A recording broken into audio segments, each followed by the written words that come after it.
चंबल ने जिनको दिया उन्होंने लौट के चंबल कुछ नहीं दिया। अटल बिहारी वाजपेयी भी चंबल की देन है, मुलायम सिंह यादव भी चंबल क्षेत्र से निकल कर आए। चंबल के लोगों को क्या मिल रहा है? नमस्कार, सोशल संवाद में आप सभी का स्वागत है। मैं हूं सिद्धार्थ और आप देख रहे हैं सोशल संवाद।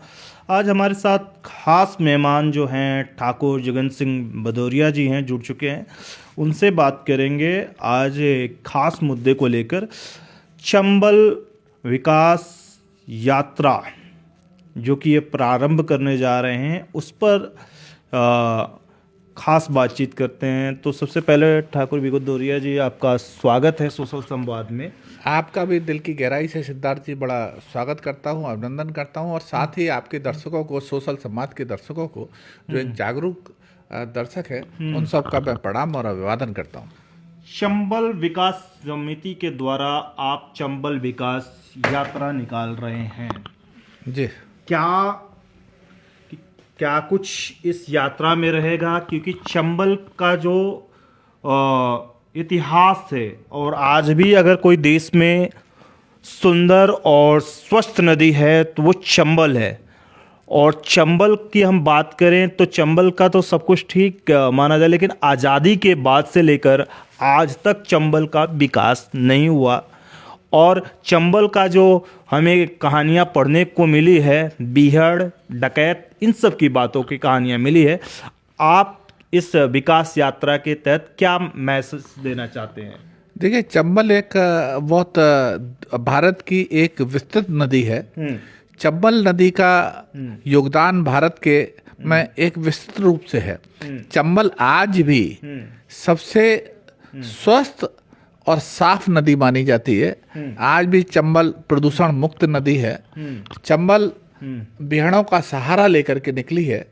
चंबल के विषय में लोगों को पूर्ण अभी जानकारी आज भी नहीं है। अगर चंबल के पानी को अस्वस्थ लोग आज भी वहाँ पी लें और रेगुलर उसका पानी पिएं तो लोग तमाम प्रकार की बीमारियों से दूर हो जाते हैं मात्र चंबल के पानी पीने से।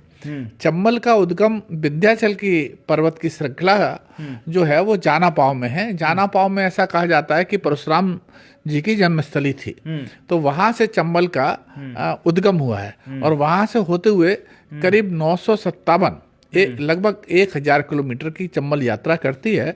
और पचनदा में औरैया इटावा के बीच में पचनदे पर ये जमुना में 5 नदियां हैं, वहाँ इसका विलय हो जाता है। वहाँ से ये जमुना का रूप लेकर के चलती है। चंबल ने सबसे ज़्यादा खनन दिया। चंबल ने अपना निरंतर बहने वाली नदियों में से एक है। चंबल का पानी जो है वो वीरता का प्रतीक माना जाता है। चंबल का पानी एक साहस का प्रतीक माना जाता है। लेकिन दुर्भाग्य यह है कि उसी चंबल के किनारे रहने वाले लोगों का आज तक विकास नहीं हो पाया। उस चंबल जो कि स्वाधीनता संग्राम की लड़ाई में एक विशेष रूप से भारत में उसका योगदान रहा।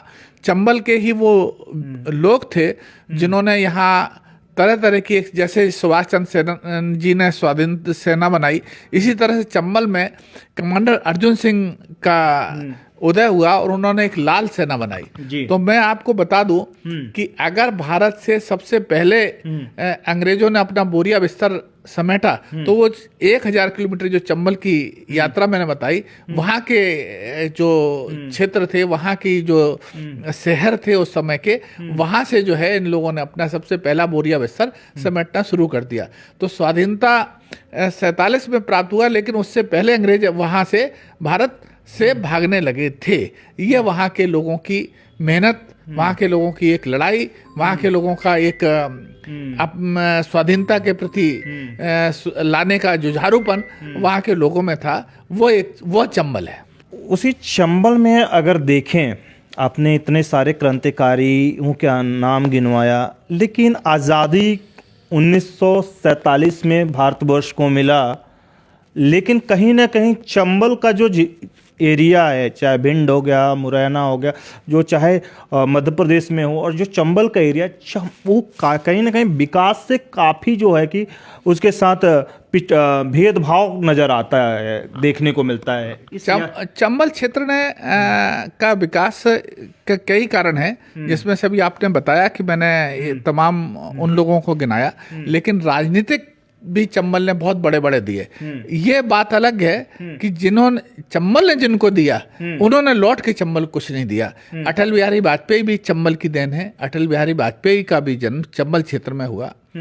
मुलायम सिंह यादव भी चंबल क्षेत्र से निकल कर आए। आज सिंधिया का परिवार जो है, जो एक बड़ा परिवार राजघराना कहा जाता है, वो भी चंबल क्षेत्र के आसपास से ही निकला हुआ है और वहीं से इनका स्थान बना। चंबल के लोगों ने इनको अपने सर माथे पर रखा और राजा साहब महाराजा की उपाधि दी। ये चंबल ने तमाम बड़े बड़े लोग यहाँ दिए। आज मध्य प्रदेश विधानसभा अध्यक्ष जो हैं वो भी चंबल की ही देन है, मुरैना से निकल कर के गए। तो चंबल ने कोई कमी नहीं रखी, लेकिन लोगों ने चंबल के साथ कमी रखी। लोगों ने वहाँ जिन्होंने आगे बढ़ गए उन्होंने चंबल क्षेत्र का विकास चंबल की तरफ लौट करके नहीं देखा। इसीलिए चंबल विकास यात्रा प्रारंभ की जा रही है। यह चंबल विकास यात्रा मेरी कोई व्यक्तिगत या हम लोगों की यात्रा नहीं है। यह पूरे चंबल के क्षेत्र के रहने वाले हजारों, दसियों हजारों, लाखों लोग इस यात्रा के भागीदार बन रहे हैं कि चंबल का जिस तरह से अन्य क्षेत्रों का विकास हुआ, इस तरह से चंबल क्षेत्र का विकास की जो कमी है उसको लेकर के ये चंबल विकास यात्रा निकाली जा रही है। आखिर ये चंबल के लोग जिनको चंबल ने काफ़ी कुछ प्रदान किया, देश का प्रधानमंत्री तक बनाया, कृषि मंत्री भी पिछली बार चंबल से ही निकल के आए, लेकिन चंबल को इन लोगों ने आखिर क्यों नज़रअंदाज कर दिया? क्योंकि इनकी तो मातृभूमि थी ये। क्या कुछ कहना चाहें? मैं वही आज कहना चाह रहा हूँ कि मातृभूमि पर तत्काल सरकार भी जो है, भारत की सरकार जो है, बड़ा इस पर जोर देती है। उनको सरकार को भी जो है अपने लोगों से एक प्रश्न करना चाहिए कि चंबल जनता तो प्रश्न करने जा ही रही है, जनता तो अपनी बात कह ही रही है कि हम लोगों को आपने उपेक्षित क्यों रखा। वहाँ पर आज चंबल के किनारे, चंबल के आसपास कोई भी उद्योग का जन्म नहीं हुआ। वहाँ के लोगों की चंबल को सेंचुरी का नाम दे दिया गया, तो चंबल सेंचुरी आज स्थापित भी हो गई। उसमें तमाम जो जीव जंतु कहीं नहीं हो वो चंबल संरक्षण दे रही है। लेकिन चंबल के लोगों को क्या मिल रहा है? वो चंबल संरक्षण दे रही है। आज चंबल घड़ियाल पाल रही है और तमाम तरह के जीव जंतुओं का पालन चंबल कर रही है अपने जल के माध्यम से, अपने अन्य चीजों के माध्यम से। लेकिन वहाँ के लोग आज रोजगार के लिए, रोटी रोजगार के लिए, क्षेत्रों के लिए, अन्य चीजों की समस्या से बेहड़ का क्षेत्र है। आज गौशाला के लिए आप तमाम दुनिया की जगह ढूंढते फिरते हैं, चंबल की तरफ क्यों नहीं देखते हैं कि जहाँ पर घास भी है, चीजें भी है, अपने आप उपजाऊ है। चंबल की विशाल घाटी में अगर इस तरह की गौशाला बनाई जाए, वहाँ की दिया जाए, तो तमाम तरह की चीजें जो है वहाँ के लोगों को रोजगार भी मिल सकता है।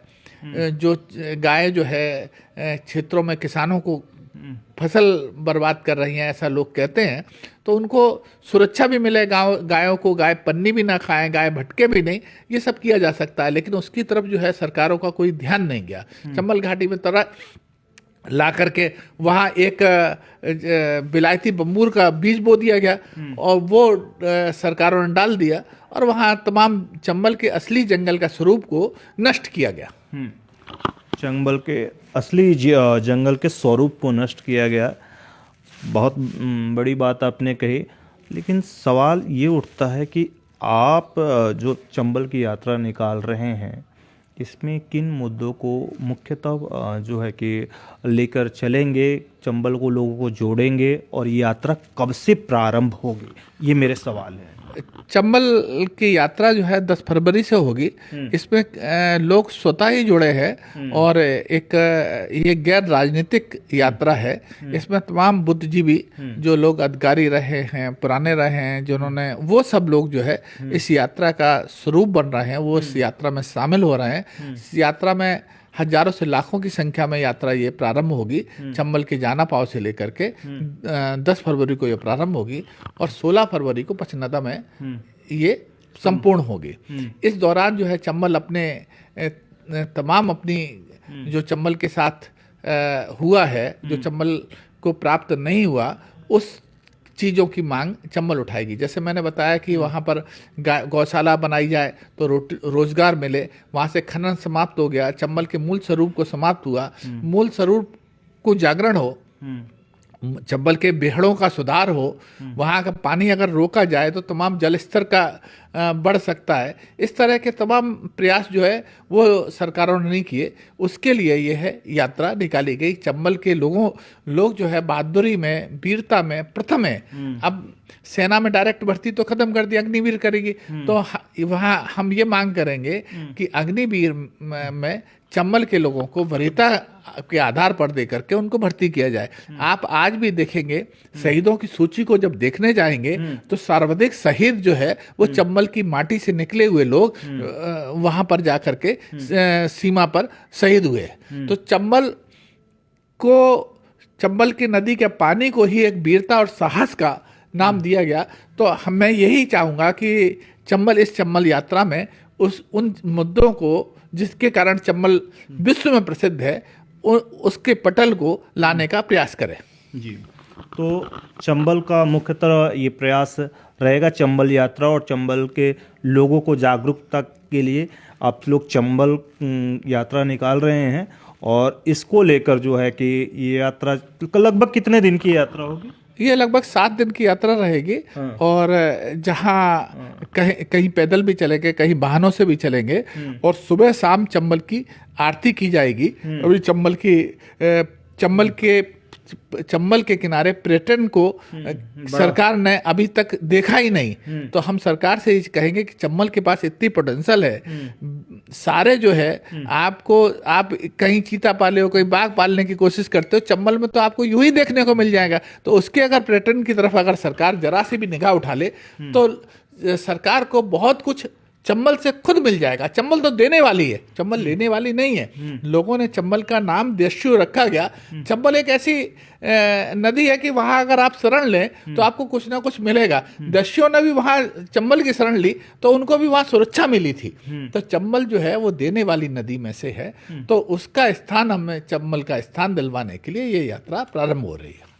साथ ही एक लास्ट क्वेश्चन रहेगा कि आप अपने मुख्यमंत्री से क्या कहना चाहेंगे, या मोहन यादव जी से? इसमें मध्य प्रदेश के मुख्यमंत्री नहीं, इसमें 3 मुख्यमंत्री जिम्मेदार है। तीनों मुख्यमंत्रियों से मध्य प्रदेश, चंबल जो है मध्य प्रदेश, राजस्थान और उत्तर प्रदेश आती है। तीनों मुख्यमंत्रियों से हमारी अपील है कि अगर वो वहाँ गौशाला की तरफ को देखें, वहाँ के लोगों की तरफ को देखें, लोगों के वहाँ के पर्यटन की तरफ को देखें, तो सरकार को वहाँ से बहुत कुछ मिलेगा। और सरकार जो है वहाँ की जनता को भी बहुत कुछ दे सकती है। अपनी उपलब्धियों में चंबल को सुधारने का प्रयास जो अगर करेगी, वहाँ की सुधार प्रयास में करेगी, तो इनकी एक बड़ी उपलब्धि और एक बहुत बड़ा वोट बैंक भी इनको मिलेगा। वहाँ का जो मतदाता है वो एक तरफा जाता है, अगर उसकी जरा सी मदद कर दी जाए तो उनकी तरफ को वो ऐसा कहा जाता है कि चंबल का व्यक्ति कभी कृतज्ञहीन नहीं होता। अगर उसके साथ कुछ भी किया जाए तो वो उस चीज़ को निभाने के लिए तैयार रहता है। जो कि मैंने आपको उदाहरण दिया कि 1947 की आज़ादी की सबसे पहली लड़ाई को चंबल के लोगों ने लड़ना शुरू किया था, और उस समय एक लाल सेना बनाई गई थी जो एक विस्तृत रूप से बहुत बड़ा उसने आकार लिया, और उसका विशेष रूप कमांडर अर्जुन सिंह, जो कि भारत की पहली संसद के सदस्य भी बने, उनका एक उसमें बड़ा स्थान रहा। जी, तो बहुत बहुत शुक्रिया सर। दिल्ली से सोशल संवाद की रिपोर्ट।